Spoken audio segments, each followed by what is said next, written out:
Fala pessoal, estamos começando aqui mais uma edição do Francamente Cripto. Hoje a gente vai falar sobre inteligência artificial e cripto para você que é muito inteligente e nada artificial. Desculpa o trocadilho, mas antes de apresentar o nosso convidado, vamos dar aqui as boas-vindas aos meus co-hosts.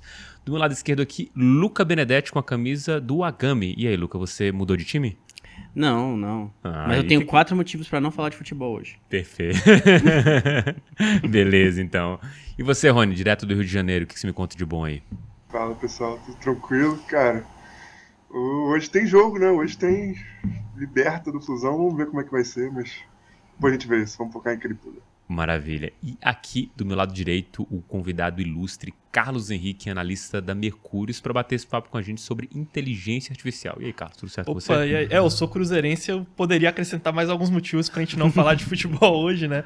Mas, cara, é um prazerão estar aqui, né? Há um bom tempo que quero vir participar aqui, a gente já tinha falado online, né? Então se ver pessoalmente é bem bacana.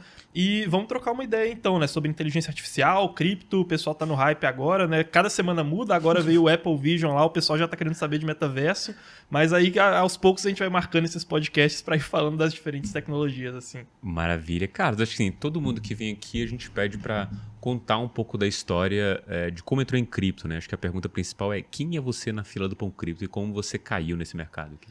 Boa. Cara, é interessante assim pensar sobre isso. Eu sou daquele grupo de pessoas que entrou em cripto muito mais pela visão política e libertária, né? E foi conhecer por conta disso.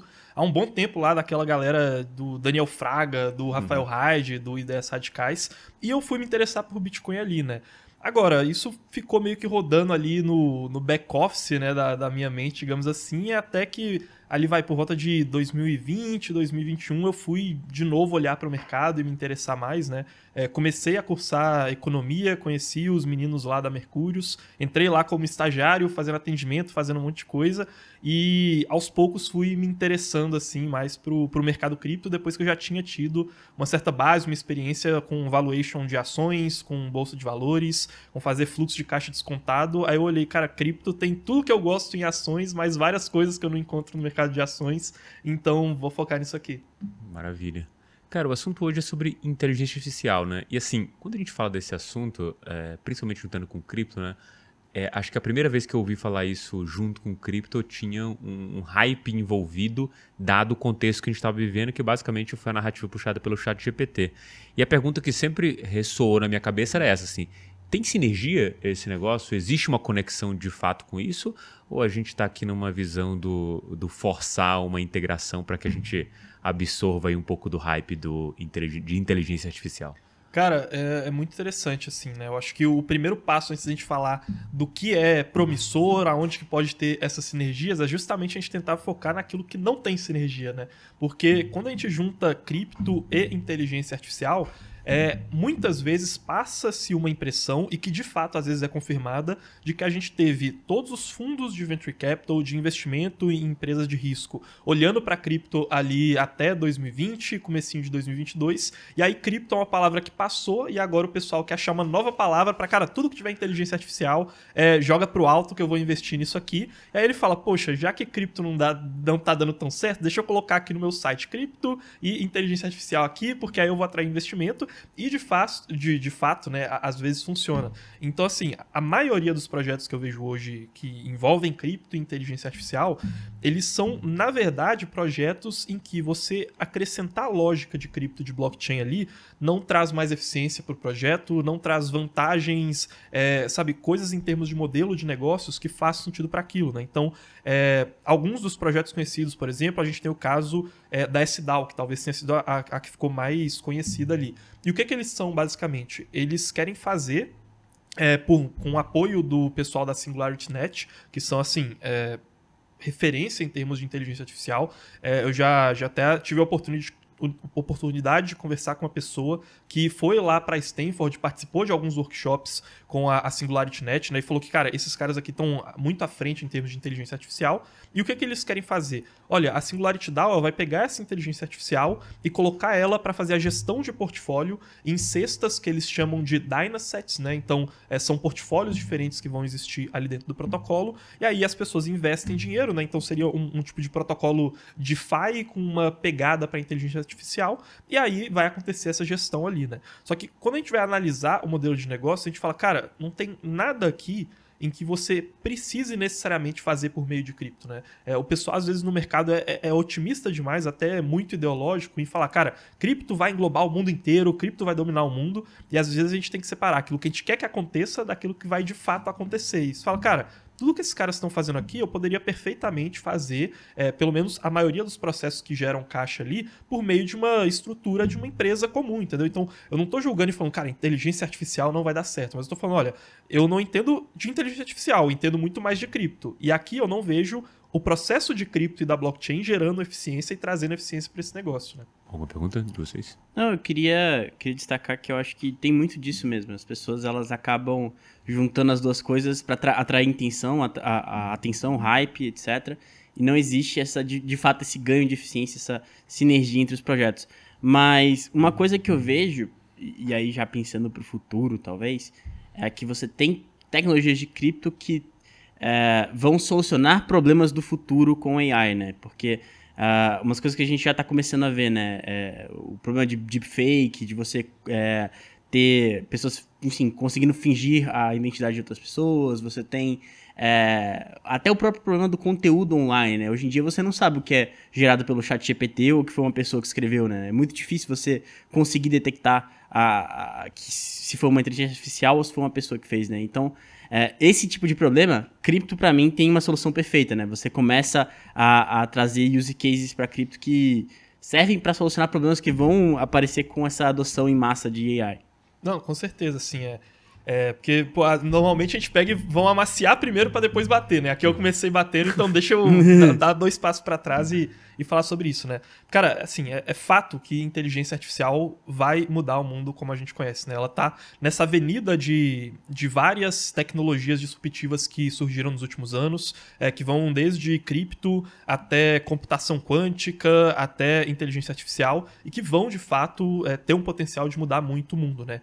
E inteligência artificial, em específico, ela tem chamado mais atenção ainda porque ela conseguiu oferecer mais rápido do que as outras um uso que fica muito na cara do usuário varejo, né? Então, ela acabou atraindo muitas manchetes. E, assim, a gente tem 2 tendências que caminham muito para poder mostrar como que essa influência da inteligência artificial vai impactar muito mais a nossa vida do que a gente pensa, né?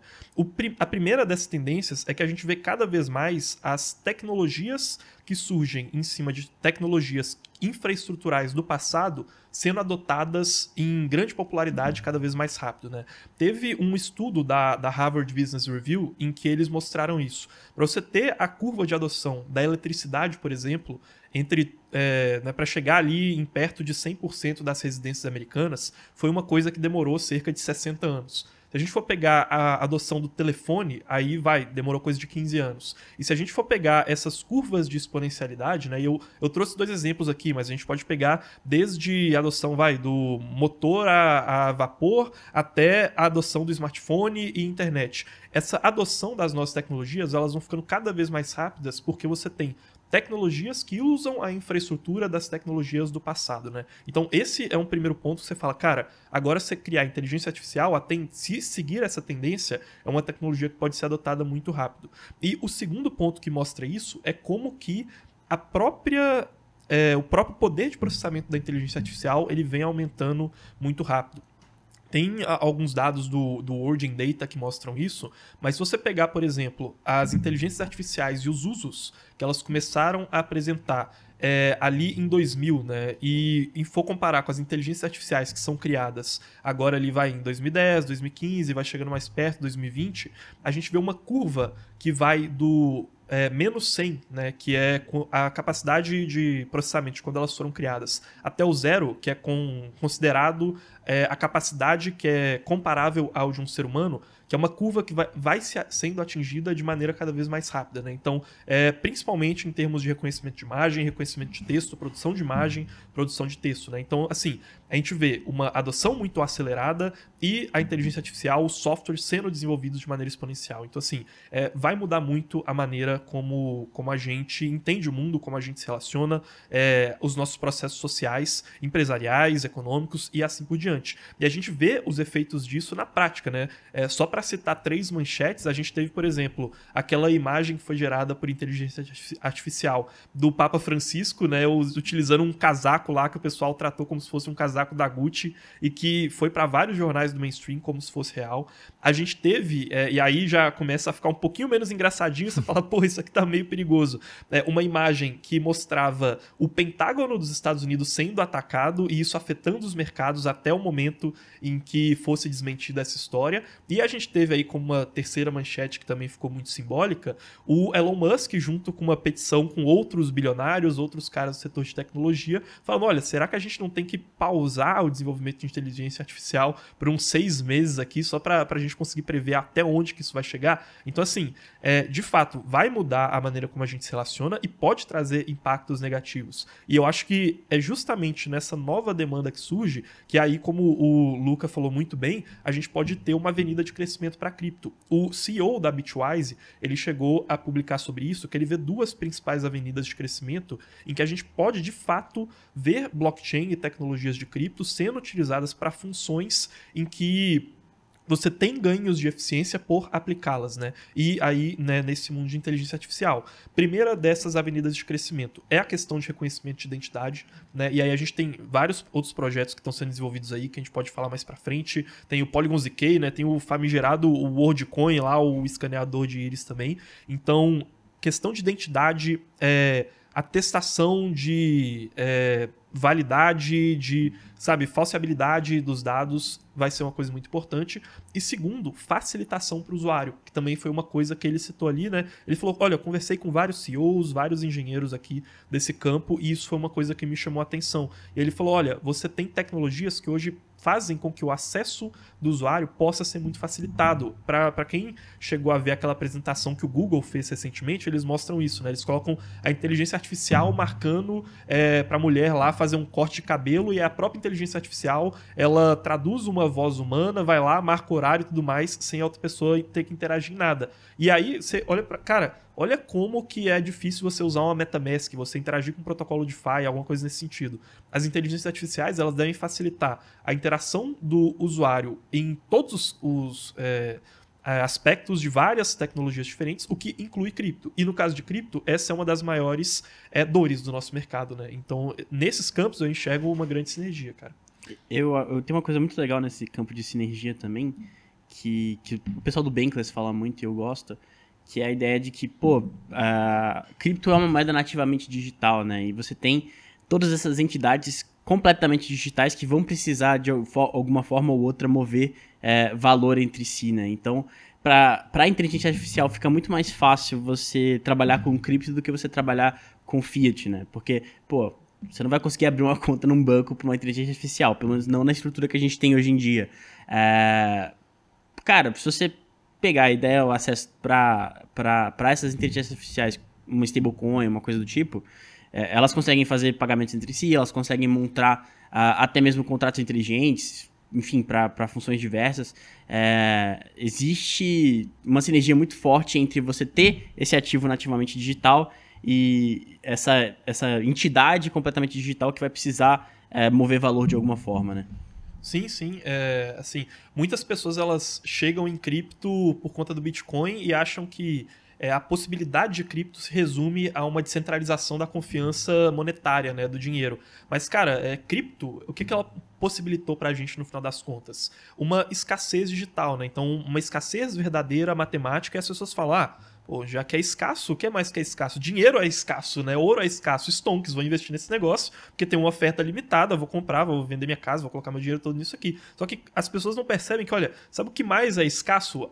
pessoas são escassas, identidade é um processo escasso, né? Pessoalidade é uma coisa escassa. Então você consegue usar os registros da blockchain não só para você criar um dinheiro descentralizado, mas também para você trazer registros descentralizados da sua identidade, né? E aí você consegue, num mundo totalmente digital, facilitar a verificação de processos de confiança, né? Ver qual notícia é ou não é verdadeira. Cara, quem é que está publicando isso? Pega a identidade diretamente relacionada com a blockchain. Você cria uma coisa que é chamada de Web of Trust, né? Então, você entra numa teoria dos jogos em que você tem cada uma das pessoas que compõem essa rede apontando e se verificando mutuamente com um processo de perda de confiança, quase de perda de crédito social, no momento em que uma certa fraude é atestada. E isso fica registrado. Então, né, é meio que abrir um pouco a cabeça. Cara, escassez que o mundo cripto proporciona pra gente não se resume a dinheiro. Ela se resume, ela se amplifica para falar de processos e para falar de identidade também, né? E aí cria-se uma nova demanda. Se antes você tinha a demanda de que, cara, o pessoal do Fed tá com uma impressora de dinheiro debaixo do braço e eles vão poder imprimir quantos dólares eles quiserem, então vamos correr pro Bitcoin, próxima moeda global. Cara, agora você tem inteligências artificiais que imprimem quantas personalidades elas quiserem, e aí você precisa ter um processo de confiança para poder se resguardar dessa inflação de identidades e de verdades que acaba inundando o mercado. Cara, eu tenho um caso de uso que eu acho muito interessante, quero muito que isso aconteça e mostra um pouco de como eu vejo essa sinergia possível entre cripto e IA, né? Não acho que, muito bem como você falou, Carlos, não acho que você tem que usar IA dentro de uma criptomoeda ou de algum jeito botar alguma coisa de cripto dentro de IA exatamente, mas sim usar os dois em algum outro tipo de objetivo e fazer um produto, digamos assim, melhorado, né? E aí o exemplo que eu vou dar é justamente isso, né? Pensa que você tem, por exemplo, um game como GTA ou Skyrim, né? Que aí você usa tanto a inteligência artificial para dar vida para os personagens, né? Para tornar eles mais humanos possíveis, mas você também usa a cripto para valorizar o tempo do jogador, ele poder ou ser remunerado com tokens ou ganhar NFTs e melhorar a experiência dele no sentido de valorizar o tempo dele, né? No modelo play to earn que a gente acontece, né? Eu acho que essa sinergia ela pode vir meio que desse mutualismo, assim, de você ter um caso de uso que use tanto um segmento quanto o outro, mas eles dois juntos dão toda uma sensação de imersão muito maior para o usuário, né? Seja na conversa com o NPC, ou seja efetivamente negociando lá com um mercador lá da aplicação com dinheiro de verdade ou coisa do tipo, né? Eu acho que as sinergias vão vir mais nesse quesito. E o próprio exemplo que você falou, Carlos, também é um pouco isso, né? Você pode ter um gerenciador de portfólio que use, né, um gerenciador de portfólio de cripto que use IA. Isso também é um pouco desse mutualismo, né? Você já tem um Yearn Finance que usa cripto, mas você pode ter uma IA por trás que te ajude a montar um portfólio dado alguns parâmetros de risco que você bote, né?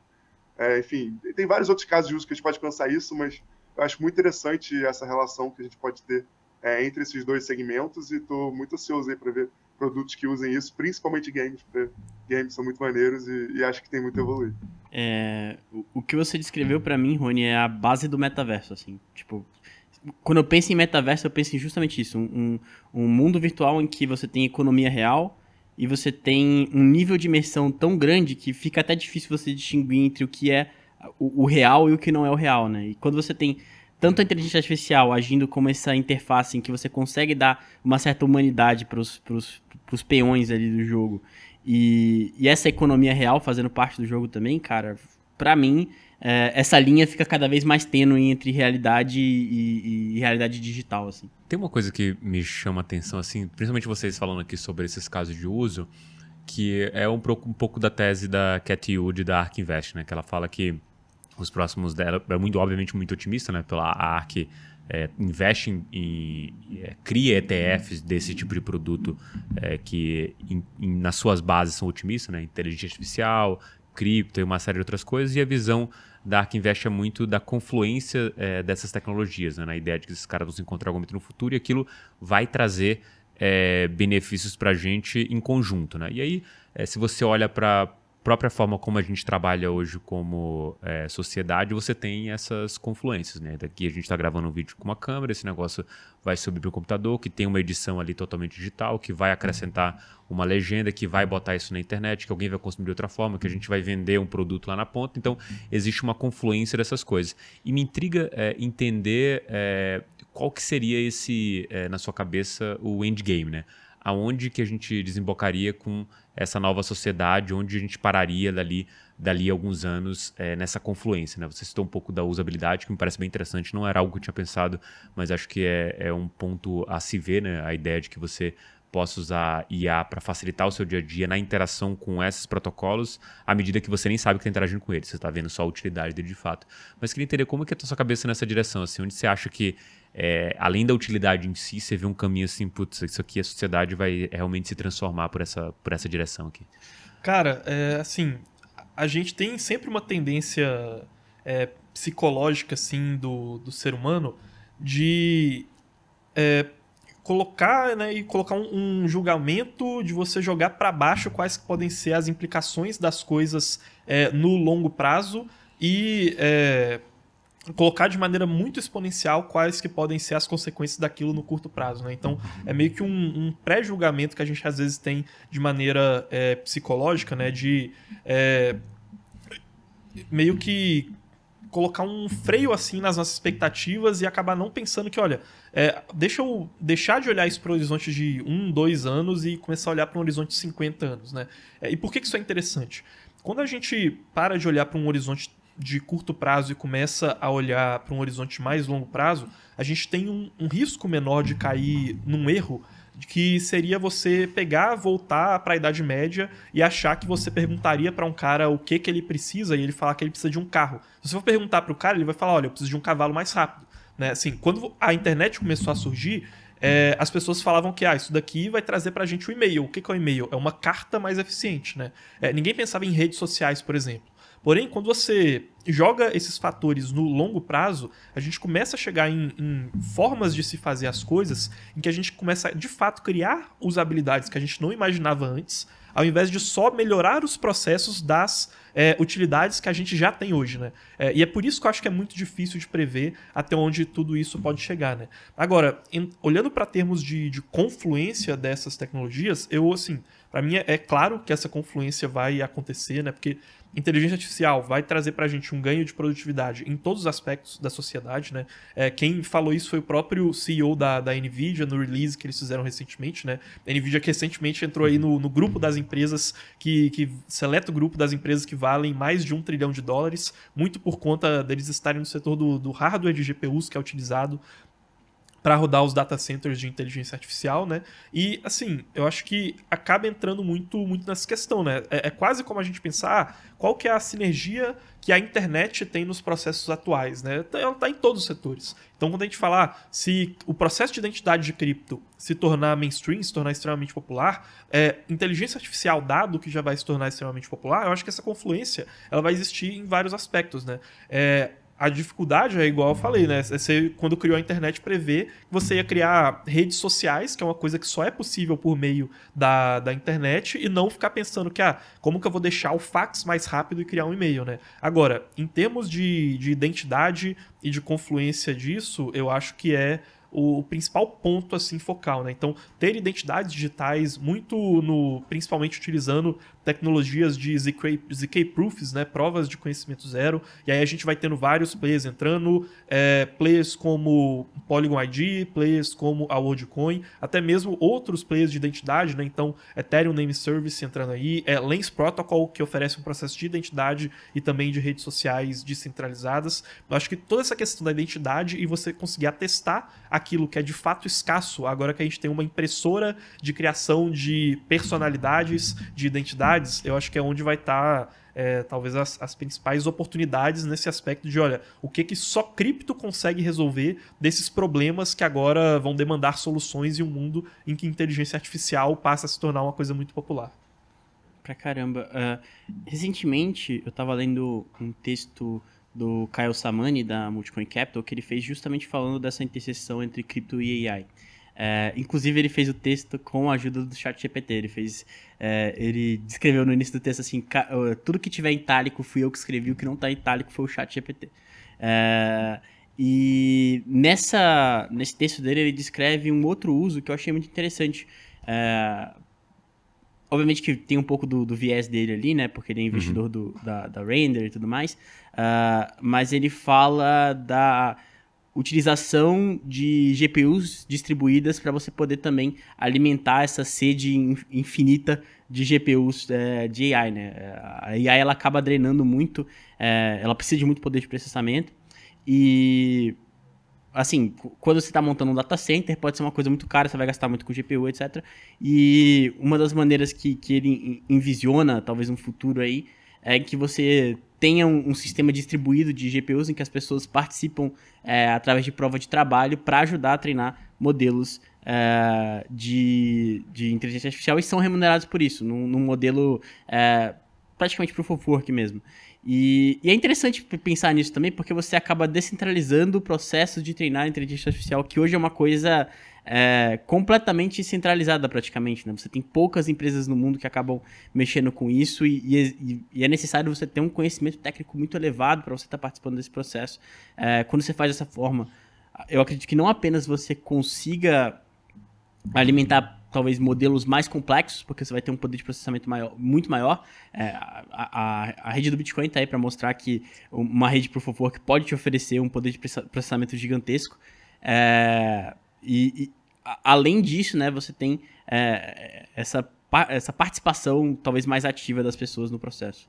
Assim, eu acho que é dado que nesse mundo de inteligências artificiais, a matéria-prima são os dados, né? Então você precisa desses dados para poder treinar as inteligências artificiais e competir pelo principal output, né? Pelo principal resultado ali. E hoje esses dados eles são muito concentrados em redes privadas, né? Então se você olha para uma Meta, ou então o Google, ou então o Twitter, né? Essas grandes bases de dados, no final das contas, têm uma vantagem competitiva em termos de treinamento de inteligências artificiais, porque elas têm muita informação, né? E podem existir aí dores do mercado para a gente tentar explorar isso com fornecimento de dados de outras maneiras para o treinamento de IAs que vão competir com essas IAs das Big Techs, né, as grandes monopolistas. Tem inclusive um protocolo de cripto que tenta ir um pouco nessa linha, é o caso do Ocean Protocol, né? Eles querem criar meio que um marketplace de dados ali para treinamento de novas inteligências artificiais e tudo mais. Por enquanto, eu acho que isso ainda é meio incipiente, né? E por quê? Eu acho que talvez a gente não vá parar em um mundo em que a gente tenha 50 grandes inteligências artificiais competindo entre si, né? Eu acho que talvez seja um mercado que tende para um lado um pouco mais monopolista, em que você tem, assim como meia dúzia de redes sociais, meia dúzia de grandes marketplaces de venda de produtos, meia dúzia de grandes IAs que vão dominar a maior parte do mercado, né? Tem até uma teoria em gestão de empresas que fala sobre isso, né? Que mercados, quando eles atingem a maturidade, eles tendem a chegar em um arranjo em que você tem 3 ou 4 agentes genéricos, digamos assim, de fornecimento amplo dentro daquele mercado, e o restante ali vai dos 25%, 20% de fatia de mercado, fica com players que são menos genéricos e mais focados em pontos específicos, né? Então, por exemplo, você vai numa praça de alimentação e aí, 70% do fluxo daquela praça de alimentação ali vai estar concentrado em um restaurante self-service, no McDonald's e no Burger King, que são caras que oferecem uma variedade de coisas que todo mundo quer, né? E aí, para você conseguir entrar e competir ali dentro, você não vai oferecer um produto genérico, digamos assim, né? Um prato de arroz e feijão, ou então um combo de sanduíche com batata frita e refrigerante. Você vai ter que pegar alguma coisa específica em que o ganho de eficiência financeira de um cara que quer ser muito grande acaba não sendo tão exponencial assim, né? Então você vai fazer um restaurante de comida japonesa, restaurante de comida árabe, alguma coisa nesse sentido. Você olha para redes sociais, cara, você tem grandes redes sociais que elas têm casos de uso mais genéricos, por exemplo, o Instagram, o Facebook, o Twitter, e para você entrar nesse mercado e competir e querer criar uma rede social, você tem que se focar em alguma coisa, né? Então o Trump, por exemplo, foi lançar a rede social dele, né, o Parler lá, ele tem um nicho específico. Ele, olha, eu quero os caras que estão seguindo esse apoio político, é por meio desse nicho que eu vou tentar crescer. Ou então, o próprio TikTok, né, ele cresceu oferecendo um nicho ali de vídeos curtos e aí ele conseguiu se tornar grande. Então, assim, eu acho que pra gente ter um mercado nesse sentido de venda de dados aberto para inteligências artificiais, talvez a gente tenha que visualizar um futuro meio utópico em que a gente veja um grande mercado com várias inteligências artificiais competindo, né? Ou então, esses caras que vendem dados podem tentar encontrar o seu mercado vendendo esses dados para inteligências artificiais secundárias ali, que estão para casos de de uso específicos, porque elas vão conseguir competir com essas grandes redes das Big Techs, né?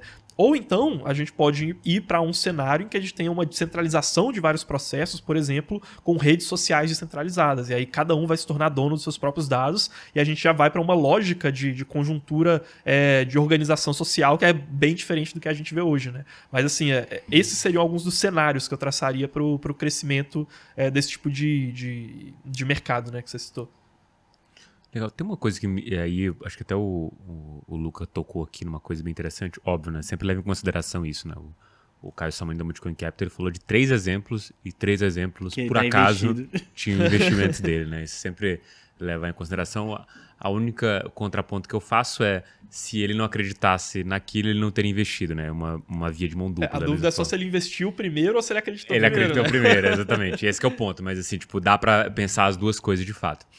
E nesse quesito, talvez o que o afegão médio, né, o cara que está vendo esse vídeo e olha, beleza, eu tô vendo essa confluência de coisas, mas até agora vocês falaram de coisas que talvez melhorem a vida da sociedade como um todo e seriam produtos e como uma oportunidade de um empreendimento aqui. Eu olhando para isso como empreendedor e vendo as possibilidades que estão falando. Mas a gente, quando fala de cripto, as pessoas são muito ansiosas, né? Ao invés de eu construir alguma coisa, que tal se eu comprar uma coisa que já está feita, um tokenzinho aqui, e eu vou lá e me favoreço desse crescimento. Tem alguma coisa que você olha que acha que faz sentido aqui ou parece tudo uma forçação de barra nesse sentido de, tipo, existe algum projeto em que o cara que está aqui do outro lado pode observar a ponto de pensar, puta, vou estudar esse projeto e ver se faz sentido ou não?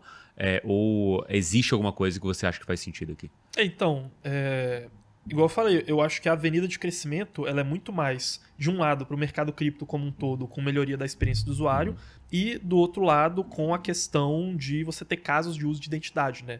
Vão ter várias criptos que o pessoal vai falar que elas são as criptos de inteligência artificial. Vão falar de Agix, por exemplo, que é um marketplace de venda de inteligências artificiais, que é uma coisa que também, né? Eu acho meio esquisito porque entra naquela mesma questão de ter um mundo utópico com várias inteligências artificiais competindo entre si e com a venda de várias delas e não meia dúzia de inteligências que todo mundo usa, né? Então, assim, aí tem a SDAO também, que tem uma equipe muito boa em termos de inteligência artificial, mas quando a gente fala da parte criptonativa dela em específico, eu não vejo tanto ganho de eficiência. Tem o próprio Ocean Protocol que eu citei, que eu também não vi ganhar tanta tração assim em termos de clientes, de mercado endereçável dele. Então, eu me focaria muito mais nas criptos que buscam uma sinergia, que podem resolver problemas em um mundo que convive com inteligência artificial, né? Não nas criptos que vão colocar ali no site delas. Sou uma cripto de inteligência artificial, né? E aí a gente vai para os protocolos de identidade, né? Então a gente tem ENS, né, que é o Ethereum Name Service da Ethereum, tem o Lens Protocol, que ainda não lançou token, tem a própria WorldCoin, que é uma maluquice, né, mas que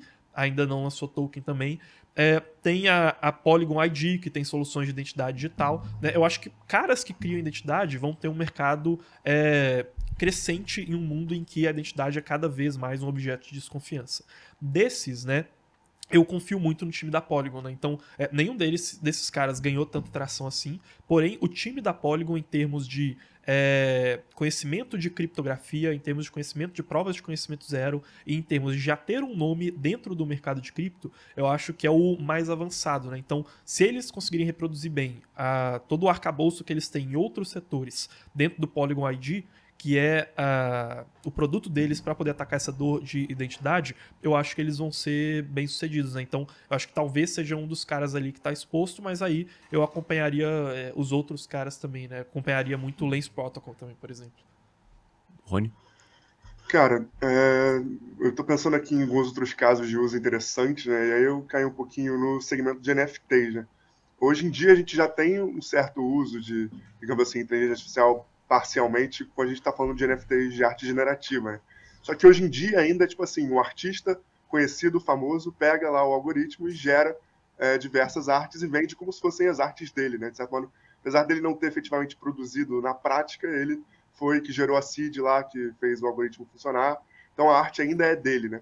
Eu quero saber de vocês, o que vocês acham? Será que no futuro a gente vai ter algum tipo de super arte generativa? E aí a gente vai pegar, sei lá, uma dessas 3 ou 4 IAs aí principais que o Carlos falou, e aí você vai ter a coleção de arte generativa gerada pela IA da Google e sendo negociada no mercado secundário, não tendo um artista por trás, mas talvez tendo só a própria IA mesmo fazendo tudo, né? Desde gerar o seed até criar o algoritmo que vai ser gerado, até fazer a seleção depois de quais artes vão ser vendidas ou não, que isso também faz parte desse processo. Como é que vocês veem isso e como é que isso vai evoluir no futuro?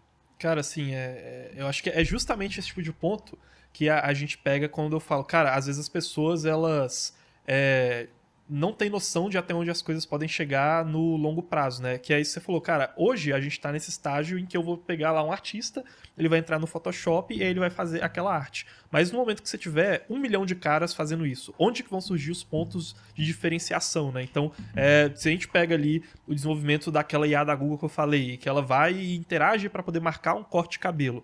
Tá, extrapola isso. Agora você vai ter um miá do outro lado também. Você tem um miá dos dois lados, então você consegue tirar esse processo da vozinha ali falando, e a gente consegue acelerar isso por baixo dos panos. Então você vai extrapolando, extrapolando, extrapolando, né? E essa questão de arte digital e cultural, acho que é uma produção em que a gente vai ver muito disso acontecendo, né? Eu acho que as pessoas, elas vão buscar por escassez em um mercado em que tudo está cada vez mais abundante. Então, em termos de produção cultural, eu acho que aquela tendência que a gente vê de creators economy, de, olha, pessoas sendo mais significativas do que marcas para poder criar conexão com os usuários, vai permanecer, né? Que é uma tendência que, assim, já vem acontecendo no marketing há um bom tempo, tanto porque, de um lado, a gente vive em uma sociedade cosmopolita em que valores tradicionais são abandonados e as pessoas estão, de certa maneira, em um mundo urbano, buscando por sentido cultural, buscando por tribos para se identificarem, e também, por outro lado, por a gente ver uma certa comoditização dos processos logísticos das empresas, um barateamento que vem com acesso à internet. E a resposta que as marcas têm para esses dois processos é falar, olha, a minha marca precisa se tornar uma cultura, né? Então o Starbucks não vai ser só um café, ele vai ser uma tribo que se reúne ao redor daquele significado de usar o Starbucks. A Apple, né, é um dos maiores exemplos disso, a Disney, né? Então, eu acho que essa tendência de você ter cada vez mais marcas se adequando com tribos culturais e pessoas eventualmente substituindo essas marcas para buscarem por outras pessoas como uma forma de identificação no Creators Economy e tudo mais, eu acho que vão marcar esse mundo em que a gente tem formas de arte que são cada vez mais commodities, você pode criar elas a todo momento, né? Então, talvez esses sejam os pontos que as pessoas vão buscar para se diferenciar e aí falar, olha, isso daqui é um Van Gogh e não é simplesmente, né, um quadro que foi gerado com base nesses inputs que eu dei aqui para ele, nessas instruções que eu passei para o prompt dele. Resumo, estamos na pré-fase do maior bull market da história do mercado de arte. Então, se você tiver dinheiro aí, compra um monte de pintura, NFT de arte feito por gente, porque... Cara, eu entendo muito que essa escassez de coisas feitas por humanos vai acontecer e as pessoas vão ver muito valor, por exemplo, num Fidenza feito pelo Tyler Hobbs, em vez de, sei lá, a arte generativa X feita pelo não sei o que GPT, sabe? Então, a arte tá muito barata, comprem. E é um negócio interessante, né? Só queria contrastar com, tipo, realmente, quando tá falando de colecionável, você tá falando sobre raridade, você tá falando sobre exclusividade e entra nesse ponto, né? Porque, querendo ou não, sei lá, se você pensar tanto no livro especificamente, existia a ideia de que o livro digital não seria essa mesma coisa que o tal livro impresso, porque não é físico, não é nada. Isso acabou se deteriorando ao longo do tempo, justamente porque a utilidade do livro é essa ideia de você passar conhecimento, então o ganho de escala acaba sendo muito melhor para o cara e, eventualmente, ele consegue um caráter de simplesmente desmaterializar a distribuição.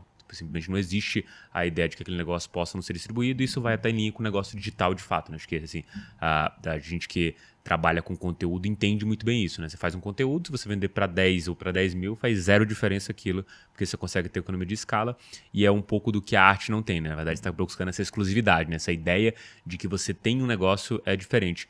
E aí tem algo interessante para a gente discutir, que é justamente essa ideia de que mercados vão ser totalmente desestabilizados, porque quando a gente olha para inteligência artificial, né, assim, é uma gama gigantesca de coisas que podem acontecer nesse meio do caminho, desde essa questão da arte, que na verdade pode até fortalecer o artista, né? Se você pensar que, genericamente falando, eu, como uma empresa, não vou usar um artista ou um designer para produzir alguma coisa, porque eu vou usar o Midjourney para isso, mas a pessoa que puder provar essa humanidade daquilo vai ter um diferencial, né? Você está fazendo realmente algo exclusivo.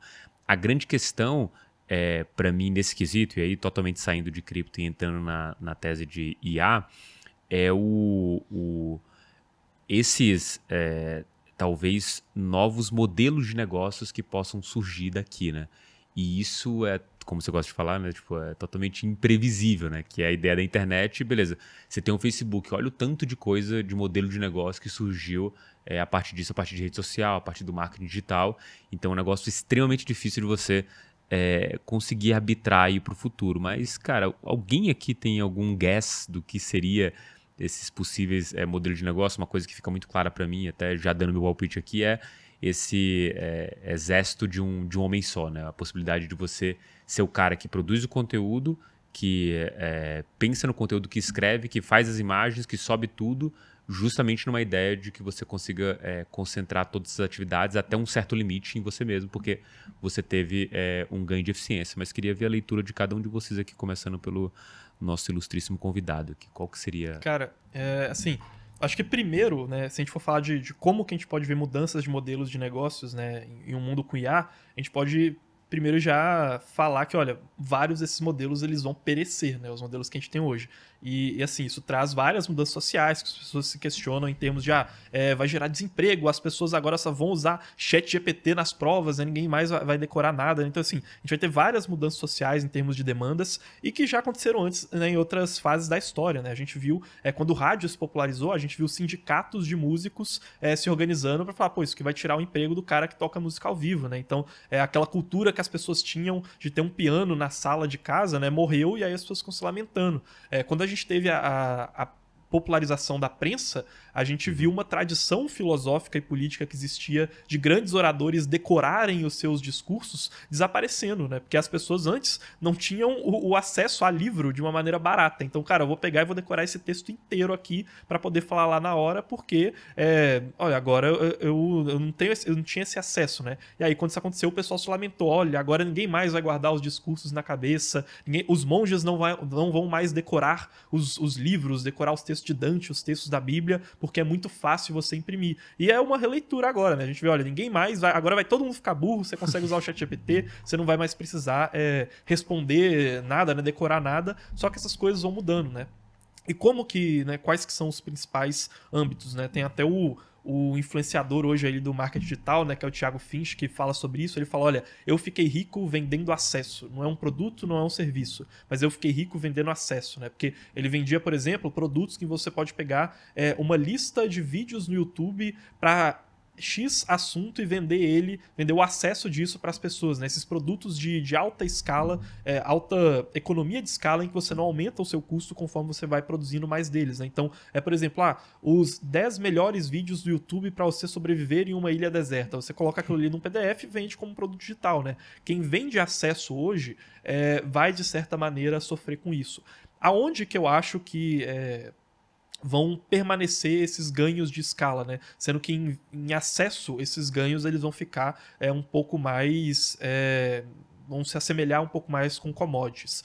Eu acho que vou ficar nos 3 pontos, que são até pontos que o Naval, que é um grande investidor de fundos de venture capital, né, um filósofo aí do mundo de tecnologia, fala, que são os 3 principais pontos de ganhos de escala, né, e que eu acho que eles permanecem. Que são ganhos de escala financeiro, né, então grandes corporações com grandes fundos, movimentações financeiras, eu acho que eles vão permanecer tendo uma característica monopolista muito grande.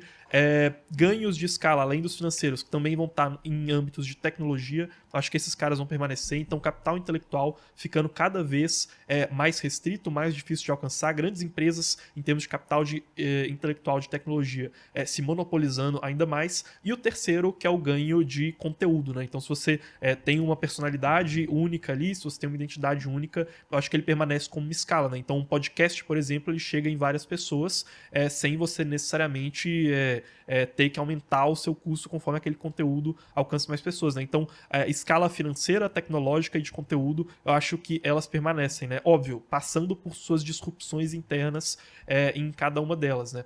Em termos de modelo de negócio, eu acho que ainda são modelos de negócios muito positivos. E aí, é óbvio, né? A gente entra com cripto do outro lado, na outra ponta, para falar, tá, já que esses caras vão ganhar um monopólio cada vez maior, deixa eu usar um Lens Protocol aqui, que vai ser a minha alternativa ao Facebook, usar uma Aave, que vai ser alternativa aos bancões, e assim por diante, sabe?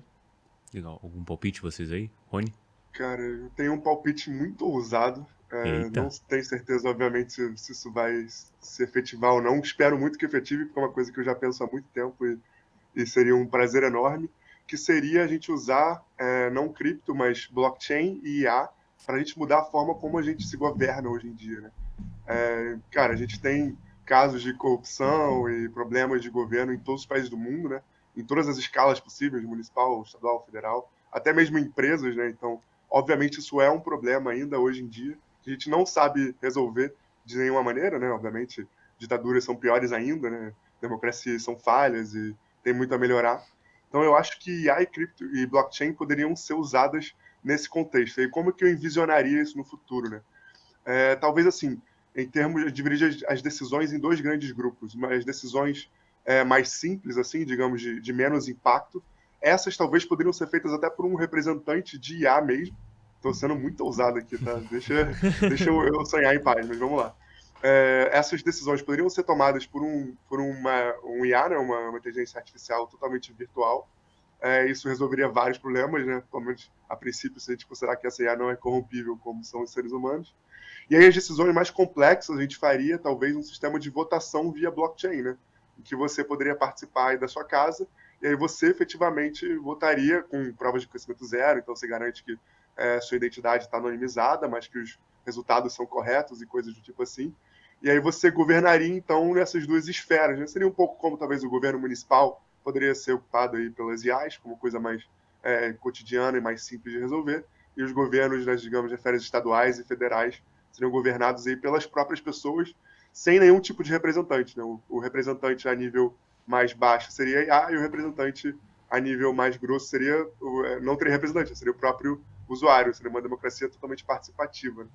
Cara, é uma viagem muito grande, mas é uma ideia que eu já tenho há um tempo e, enfim, acho que talvez daqui a uns 30, 40, 50 anos pode ser que se torne possível. Mas essa é a visão otimista, né? Ou então você pega e vai falar de formas de governo e como elas vão evoluir com tecnologia, e você pode ter do outro lado uma China de forma autocrática, usando inteligência artificial e tudo mais. Mas, cara, isso daí me traz muito uma teoria interessante que, assim, vocês sabem qual que é hoje, talvez assim, o estado mais libertário do mundo? Aquele que seria mais próximo de um anarcocapitalismo, por exemplo? Qual que seria, na opinião de vocês? Somália.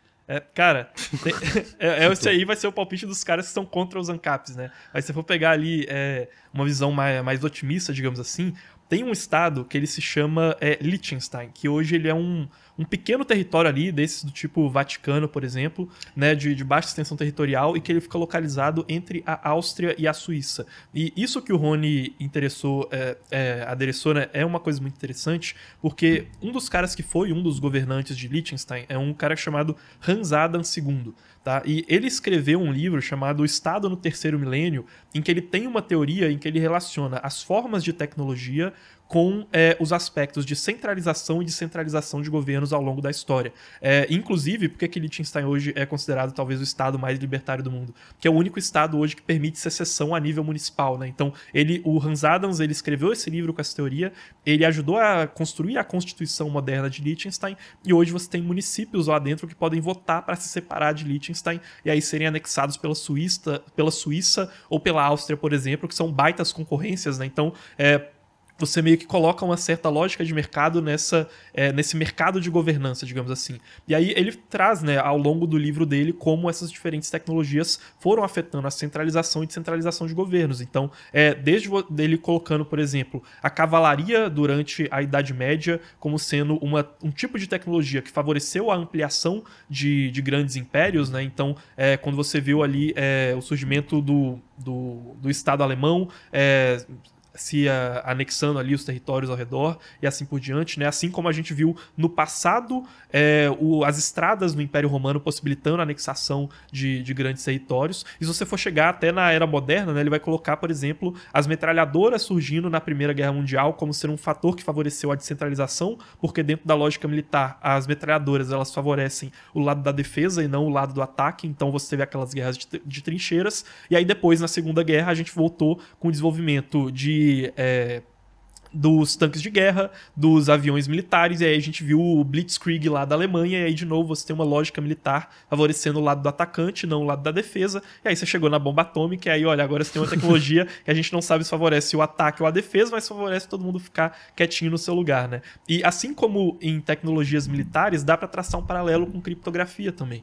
Em criptografia, a gente tem sempre o desenvolvimento do lado do ataque e do lado da defesa, né? Uma corrida que vai seguindo assim lado a lado, né? Uma corrida de cavalos. E a gente pode ver, então, essas novas tecnologias trazendo novas conjunturas sociais, econômicas, novas organizações políticas. É natural que isso aconteça, né? Se isso aconteceu com tecnologias militares, se isso acontece no mundo da criptografia, por que não aconteceria se a gente junta essas duas coisas e ainda coloca a inteligência artificial para fazer um tempero ali, né? Então, as formas de governo que a gente tem hoje, elas não acompanharam o progresso tecnológico que a gente teve ao longo desse tempo. E aí fica o questionamento, né? Até para a audiência, vai depender, vai ter o pessoal que é mais otimista, o pessoal que é mais pessimista, se isso vai favorecer agora formas de organização governamental que vão tender mais para o lado da descentralização e para o lado da defesa de novo, ou se vão tender para favorecer o lado do ataque monopolista e o lado expansivo, né, digamos assim, dessas formas governamentais.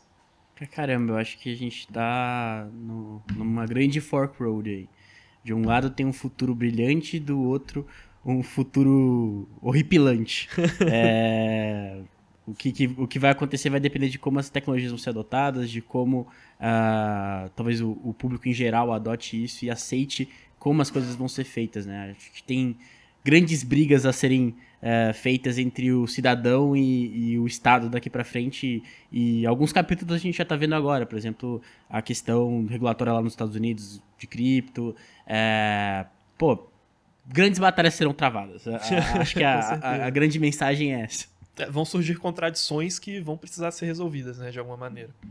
Acho que é bem por aí esse lance dessas contradições, né? Quanto à questão aqui mais utópica do que vocês colocaram na mesa sobre os governos usarem e tudo mais, precisaria muito de um choque, né? E esse choque é uma coisa que a gente tenta evitar a todo custo, mas eventualmente acho que na próxima década a gente vai ver um conflito aí de ordem global que vai afetar muito mais do que só dois países, como, sei lá, o caso está acontecendo com a Rússia e com a Ucrânia. Vai ser algo que pode chegar um bloco brigar com o outro. Acho que a gente está muito próximo disso e toda a geopolítica mostra isso, né? Acho que tem questão da Ucrânia agora, posteriormente, se a Rússia consegue anexar de fato a Ucrânia, vai ter a China se perguntando sobre Taiwan, né? E aquilo pode gerar uma atenção maior, porque Taiwan tem um caráter ali global que envolve toda a questão de tecnologia por chips no mundo inteiro, e isso pode gerar uma instabilidade no mundo.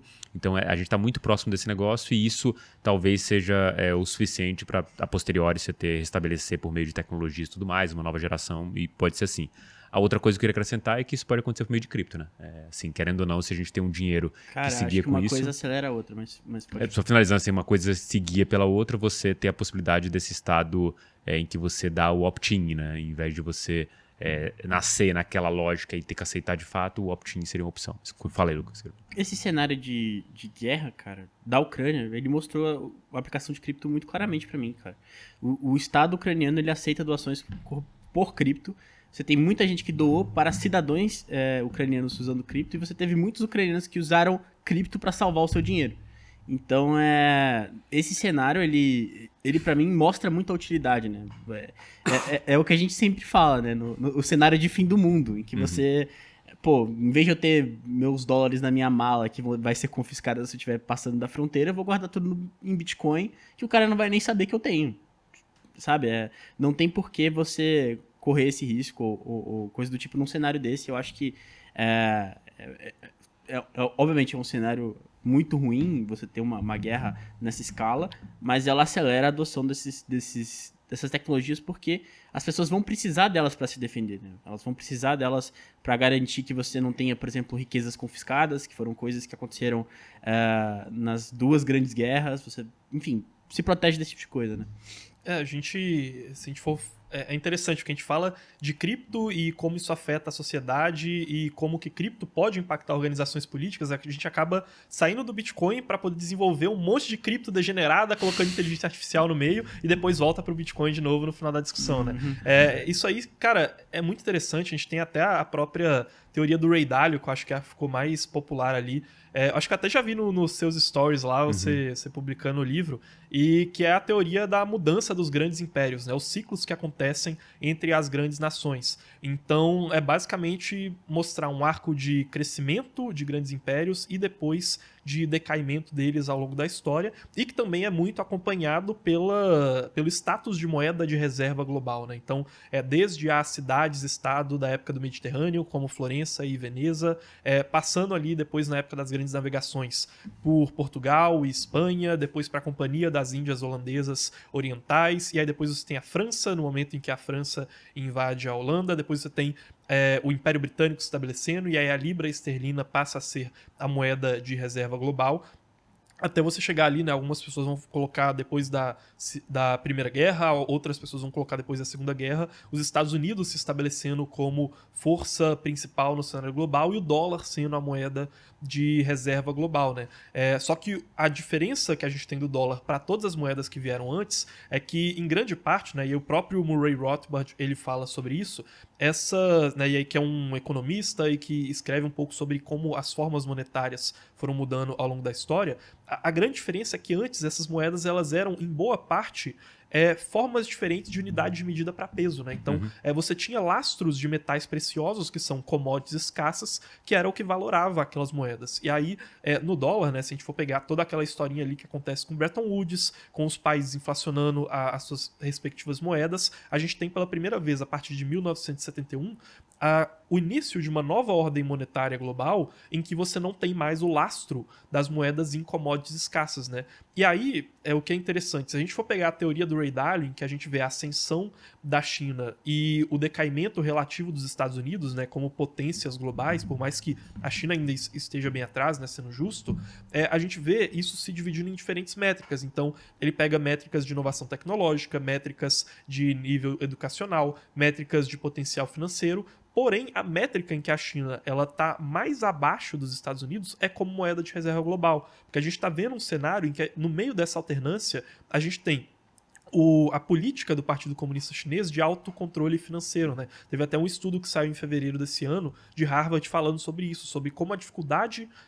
como a China tem dificuldade de se integrar no sistema financeiro global e de colocar a moeda estatal chinesa como moeda global por conta das contas de capitais fechadas na China, né? O controle que o Partido Comunista exerce sobre o sistema financeiro. Então a gente pode ver, de certa maneira, pela primeira vez na história, um cenário em que a gente abandonou uma commodity escassa como moeda de reserva global, ou seja, isso que a gente vive hoje em termos históricos é a exceção histórica, em que ao mesmo tempo a gente pode ver um hiato de disputa em que a segunda potência global, né, e a potência em ascensão que é a China, não está demonstrando até o momento força para poder bater de frente com o dólar, né? E o que é interessante, as pessoas muitas vezes falam, a China vai substituir o dólar com o renminbi, os BRICS vão substituir o dólar. Só que você olha para várias métricas, né?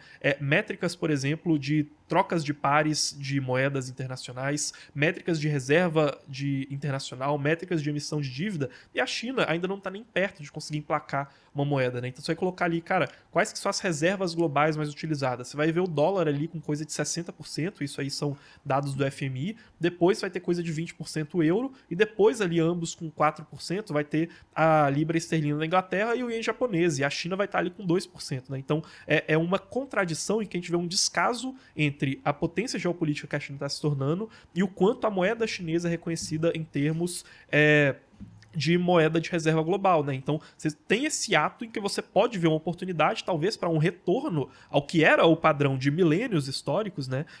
De uma moeda de reserva global sendo uma commodity escassa, né? Só que dessa vez a gente tem, de um lado, o cripto e do outro lado, o Elon Musk mandando foguete para meteoro para poder pegar ouro lá, né? Então, quem sabe aí não surge uma oportunidade, né? Nesse panorama de reordenamento global, né? É uma oportunidade que não dá para ser desprezada. Assim, é óbvio que a gente, dentro do mercado cripto, a gente olha para isso, consegue traçar claramente uma narrativa que se encaixa nessa possibilidade do Bitcoin ser essa reserva.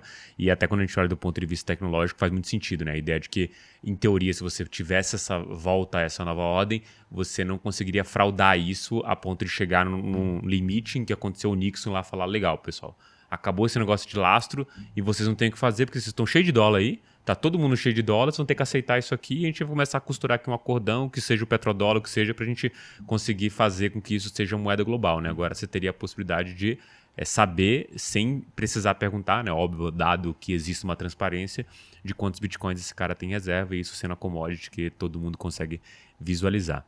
Mas, cara, a gente podia, óbvio, como sempre aqui, ficar falando várias e várias horas sobre esse tema, né? Já puxamos outra coisa aqui, começou com inteligência artificial e assim como o ChatGPT às vezes acaba respondendo o que você não quer que ele responda, a gente foi indo aqui puxando por outro assunto, mas estamos chegando ao final. Antes de terminar, cara, a gente tem o nosso quadro aqui, Mineração da Semana, que você já sabe como funciona. Então fala pra gente o que você trouxe aqui pro nosso ouvinte.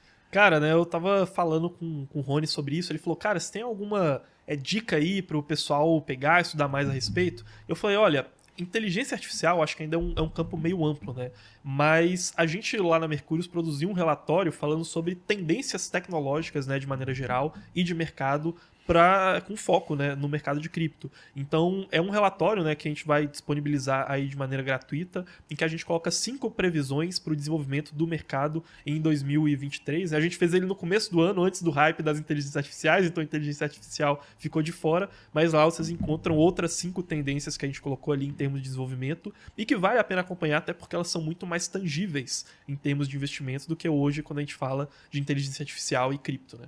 Entendi. Me entrega uma dessas previsões aí, seja a que você mais gosta ou a que esteja mais acontecendo. Entrega uma pra gente aí. Boa, cara. Uma delas, por exemplo, é a questão da guerra entre as segundas camadas da Ethereum, né? Que entra a própria questão da Polygon, por exemplo, que foi uma das criptos que eu citei aqui, né? A Polygon Matic. Então, é uma das previsões que a gente fez. E as outras, elas permanecem ali nesse âmbito setorial e de mercado, né? Assim por diante.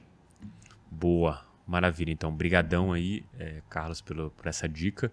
A gente vai ficando por aqui, vai acabando Francamente Cripto, mas a gente se vê na próxima semana com mais um episódio aí crocante por fora e macio por dentro. Um forte abraço e até o próximo podcast. Valeu, pessoal. Valeu.